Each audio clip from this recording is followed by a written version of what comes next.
নরসিংদীর শিবপুর উপজেলার দুলালপুর ইউনিয়নের সাতপাইকা গ্রামে পরকীয়া প্রেমিকের সঙ্গে অন্তরঙ্গ অবস্থায় হাতে নাতে ধরা পড়েছেন প্রবাসীর স্ত্রী ও পরিবার কল্যাণ সহকারী সাদিয়া আক্তার শম্পা।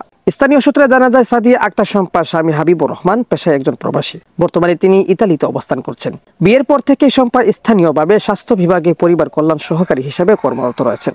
স্বামীর বিদেশে থাকার সুযোগে তিনি সাদারচর ইউনিয়নের মহিষাদী গ্রামের হুসেন আলীর পুত্র ফরহাদ আলমের সঙ্গে প্রেমের সম্পর্কে জড়িয়ে পড়েন।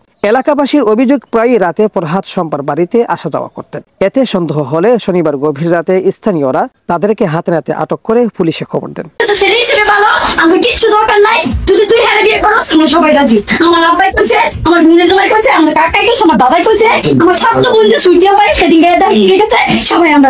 এরপর তিনি দাবি করেন স্বামীর সঙ্গে তার সম্পর্ক ভালো যাচ্ছিল না, তাই ফরহাদের সঙ্গে প্রেমের সম্পর্ক জড়িয়ে পড়েছেন এবং ভবিষ্যতে তাকে বিয়ে করতে চান।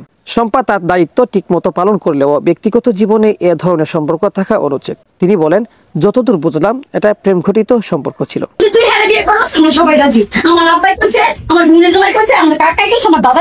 শেখ সাদি, বিডিএস নিউজ।